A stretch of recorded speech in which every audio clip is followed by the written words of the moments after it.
مصر کی رانی کلیوپیٹرا، جس کی خوبصورتی اور حسن کے قصے صدیاں گزر جانے کے باوجود آج بھی اپنی شان و شوکت کے ساتھ بیان کیے جاتے ہیں۔ کہا جاتا ہے کہ وہ مختلف جانوروں کے دودھ سے نہایا کرتی تھی، جن میں بکری سے لے کر گدھی بھی شامل تھی۔ مصریوں کے مطابق وہ حسن کی دیوی تھی جو کہ کلیوپیٹرا کے روپ میں اس زمین پر ظاہر ہوئی۔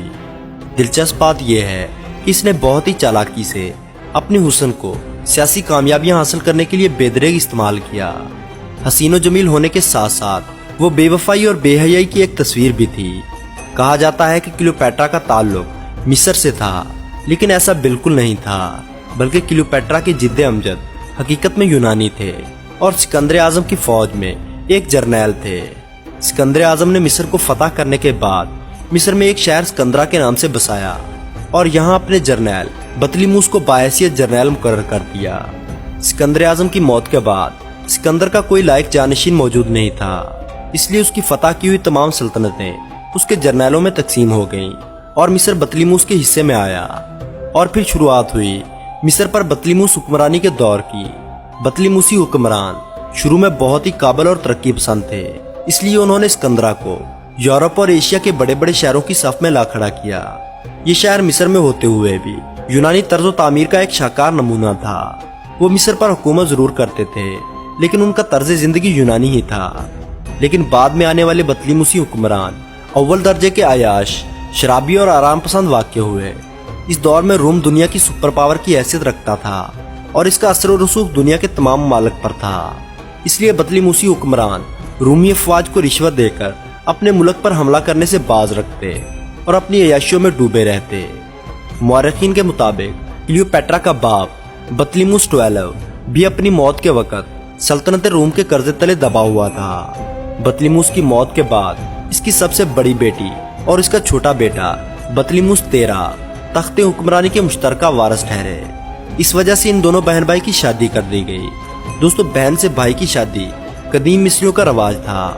اس دور میں ایک بھائی سے اس کی بہن کی شادی کرنا کوئی بری بات نہیں سمجھی جاتی تھی، جس کی سب سے بڑی وجہ وراثت کو تقسیم ہونے سے بچانا ہوتا تھا۔ کلیوپیٹرا کے اپنے بھائی سے شادی میں کوئی اولاد نہ ہوئی تھی۔ کچھ عرصہ مشترکہ حکومت کرنے کے بعد کچھ سازشی درباریوں کی وجہ سے کلیوپیٹرا اور اس کے بھائی کے درمیان سخت رنجشیں پیدا ہو گئیں، جس وجہ سے کلیوپیٹرا کو راتوں رات مصر چھوڑ کر شام کی طرف بھاگنا پڑا۔ ان دنوں روم کے دو بڑے عہدیداروں پومپئی دا گریٹ اور جولیا سیزر کے درمیان ایک جنگ چل رہی تھی، جس میں پومپئی دا گریٹ کو شکست ہوئی اور وہ پناہ لینے کی خاطر روم سے مصر چلا آیا، لیکن کلیوپیٹرا کے بھائی بطلیموس 13 نے اسے ہلاک کروا دیا۔ اپنے حریف پومپئی دا گریٹ کے تعاقب میں جولیا سیزر بھی مصر آیا اور کچھ دن مصر میں قیام کیا۔ کلیوپیٹرا کو جب اس بات کی خبر ملی کہ رومن سلطنت کا حکمران مصر میں موجود ہے، تو وہ بڑی بہادری کے ساتھ چوری چھپے محل میں داخل ہو گئی اور جولیا سیزر کے سامنے حاضر ہو گئی۔ جولیا سیزر، جو کہ ایک ادھیڑ عمر شخص تھا، کلیوپیٹرا کے حسن اور خوبصورتی کو دیکھ کر پہلی نظر میں اس کے عشق میں گرفتار ہو گیا اور کلیوپیٹرا کی زبان بولنے لگا۔ یہ دیکھ کر کلیوپیٹرا کے بھائی اور شوہر نے ان دونوں کے خلاف اعلان جنگ کر دیا، جسے سیج آف الیگزینڈریا کہا جاتا ہے۔ اس جنگ میں بطلیموس 13 یعنی کلیوپیٹرا کے بھائی کو شکست ہوئی اور وہ دریائے نیل کو عبور کرتا ہوا پانی میں ڈوب کر مر گیا۔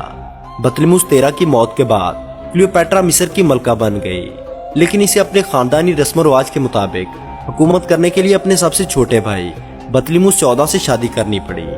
دوستو، یہ شادی صرف نام کی شادی تھی، کیونکہ ان دنوں کلیوپیٹرا کا اصل شوہر جولیس سیزر تھا۔